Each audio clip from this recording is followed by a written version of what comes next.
Chega uma hora em que a covardia deixa de ser omissão e passa a ser cumplicidade.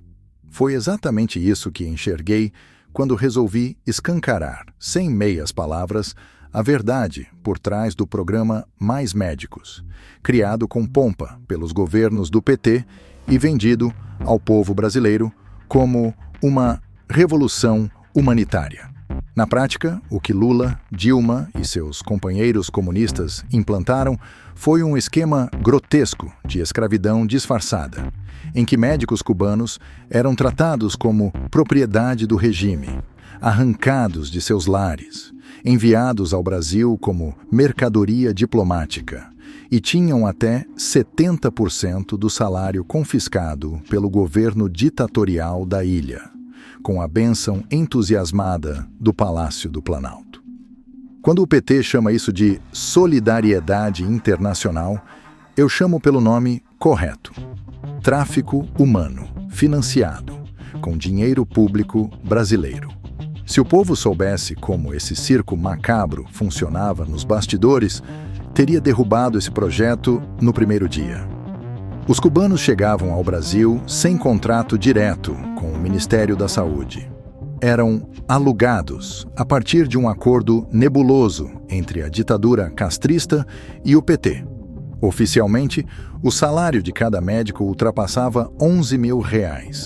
Na prática, o cubano recebia pouco mais de R$3 mil para sobreviver, enquanto o restante ia direto para os cofres tirânicos de Havana. Ou seja, trabalhavam em solo brasileiro, financiados pelo bolso do cidadão brasileiro, mas tinham a maior parte do dinheiro roubado pelo seu próprio país de origem, sob aplauso de Lula, Dilma e seus aliados, que sabiam de tudo. E o pior, esses profissionais não tinham liberdade. Eram proibidos de trazer seus filhos, proibidos de circular livremente pelo Brasil, proibidos de contrair casamento com brasileiros. Viviam sob vigilância. Em alguns lugares, dormiam em alojamentos improvisados, em condições sub-humanas. As mulheres sofriam assédio de coordenadores do programa.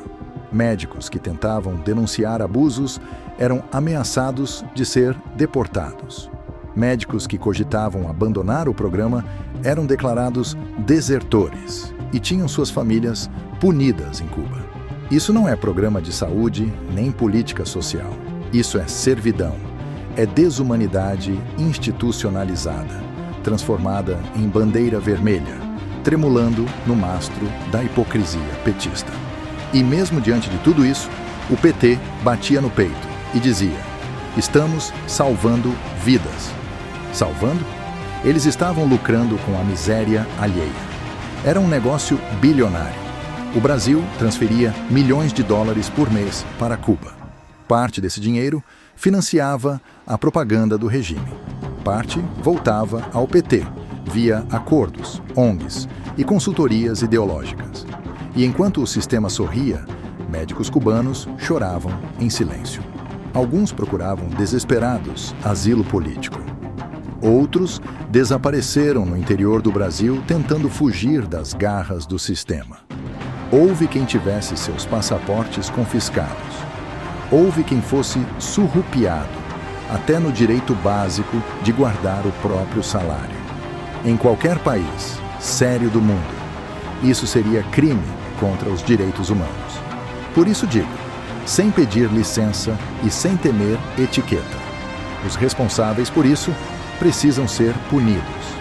Esse programa não foi apenas um erro administrativo. Foi um crime moral deliberado.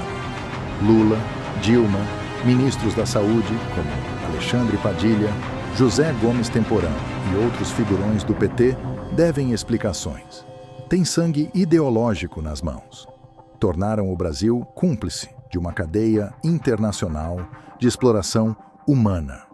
Transformaram seres humanos em moeda de troca para comprar voto, reforçar base eleitoral e pagar dívidas políticas com a ditadura cubana.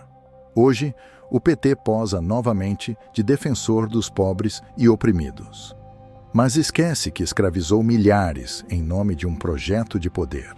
Este país só será verdadeiramente livre quando esse capítulo vergonhoso for reconhecido como aquilo que é: escravidão moderna, patrocinada por quem sempre se diz libertador. Não basta encerrar contratos. É necessário pedir perdão aos cubanos explorados e responsabilizar severamente cada dirigente que compactuou com esse horror. Quando denuncio, não grito por retórica. Grito pela dignidade humana. Porque chamar isso de política pública é cuspir no rosto de cada brasileiro que acredita na liberdade. Chega de cinismo, chega de impunidade. Quem defende um modelo desses não merece aplauso, merece julgamento. E fica fazendo tráfico humano, porque eles determinam assim, 200 médicos cubanos trabalharão no Brasil sem a família, ganhando tanto, qual 90% já vai direto para o governo cubano, ou 100%, como sempre lembra a Ana. Então, é tráfico, é uma forma de escravidão, né, moderna, digamos assim, e que tem que ser punida. Nós sempre tratamos isso aí como um caso de escravidão disfarçada. Tá? Eles são reféns, os parentes que estão lá. Deixa vir para cá. Os que tentaram ficar tiveram uma dificuldade enorme, poucos conseguiram, porque o Brasil deporta para Cuba sumariamente, como fez com os 2 boxeadores que tentaram escapar nos Jogos Pan-Americanos do Rio em 2007, né, o Elislande Lara e o Guilherme Rigondô. E o ministro da Justiça da época, o Tarso Genro, dizia: eles quiseram voltar. Foi espontâneo, voltaram num avião venezuelano, cedido pela Venezuela. E eles tanto queriam voltar que 2 meses depois fugiram em definitivo. Eu sempre expressava o meu desejo não atendido, infelizmente, que é o seguinte: eu gostaria que, porque a certa altura ele começou a lutar, e bem, o Rigondô, lutar em Nova York. E eu soube que o Tarso Genro tinha viajado para Nova York. Eu fiquei, tudo que eu queria era que os dois se encontrassem numa rua escura de Nova York, para que o Rigondô pudesse agradecer, ou Elislande Lara também, agradecer a viagem de volta no avião venezuelano para Cuba.